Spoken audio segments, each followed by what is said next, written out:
নমস্কার বন্ধুরা, welcome to Risha বিশ্বের শর্টস। আজ দেখো তোমাদের সঙ্গে শেয়ার করব এগ কারি রেসিপিটি অবশ্যই বাড়িতে একবার ট্রাই করো। খেতে কিন্তু দারুণ টেস্টি হয়েছিল। এভাবে রান্না করলে অবশ্যই টেস্টি হবে। এগ কারি তৈরি করার জন্য প্রথমেই দেখো 5টি ডিম নিয়ে নিয়েছি, সেগুলো সিদ্ধ করে খোসা ছাড়িয়ে নিয়েছি এবং তার সঙ্গে নিয়েছি আদা কুচি, পেঁয়াজ, রসুন, টমেটো, লঙ্কা এবং ধনিয়া ও জিরে, সঙ্গে তেজপাতা। এগুলোই আমি পেস্ট করে নিয়েছি, শুধুমাত্র টমেটো এবং কিছু পরিমাণ পেঁয়াজ রেখে। এবার দেখো ডিমগুলোকে আমি হাফ করে নিলাম, অর্ধেক অর্ধেক কেটে নেওয়া হয়ে গেছে ডিমগুলি। ভিডিওটি ভালো লাগলে অবশ্যই লাইক কমেন্ট শেয়ার করো এবং অবশ্যই চ্যানেলটিকে সাবস্ক্রাইব করে পাশে থেকো।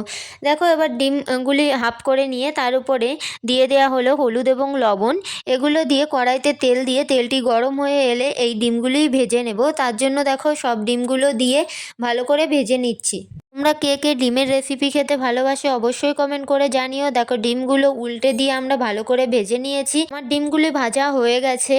এইবার দেখো ডিমগুলো নামিয়ে নেওয়ার পর ওই তেলের মধ্যে দিয়ে দিলাম তেজপাতা এবং আগে থেকে কুচিয়ে রাখা টমেটো, সঙ্গে যে পেঁয়াজ কুচিগুলো রেখে দিয়েছিলাম সেগুলোই দিয়ে ভালো করে নেড়ে চেড়ে এগুলো একটু ভাজা ভাজা করে নেব।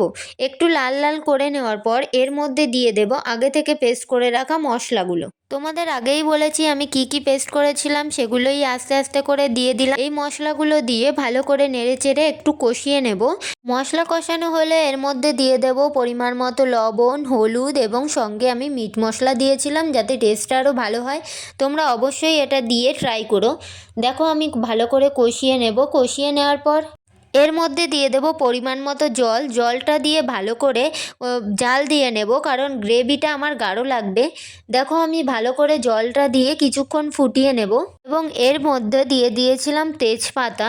গ্রেভিটা ঠিকমতো তৈরি হয়ে গেলে এর মধ্যে দিয়ে দিয়েছি দেখো সেই ভাজা ডিমগুলি। ভাজা ডিমগুলো দিয়ে ভালো করে নেড়েচেড়ে কিছুক্ষণ রান্না করে নেব। এরপর এর উপরে দিয়ে দিলাম কিছু পরিমাণ কুচিয়ে রাখা ধনিয়া পাতা দিয়ে আমরা কিছুক্ষণ আবার জ্বালিয়ে এইবার নামিয়ে নেব এগ কারিটা। ভিডিওটি ভালো লাগলে অবশ্যই কমেন্ট করে জানিও। চ্যানেলটিকে অবশ্যই সাবস্ক্রাইব করে পাশে থেকো। ভিডিওটি ভালো লাগলে লাইক কমেন্ট শেয়ার করো। দেখো আমাদের তৈরি হয়ে গেছে এগ কারি রেসিপি। তোমরা বাড়িতে অবশ্যই ট্রাই করো, খেতে কিন্তু দারুণ টেস্টি হয়েছিল। এবং তোমরা কে কে এইভাবে এগ কারি রেসিপি আগে খেয়েছো অবশ্যই কমেন্ট করে জানিও। নতুন নতুন ভিডিও পেতে অবশ্যই চ্যানেলটির পাশে থেকো। আজকের ভিডিওটি এই পর্যন্তই। সকলে ভালো থেকো, সুস্থ থেকো।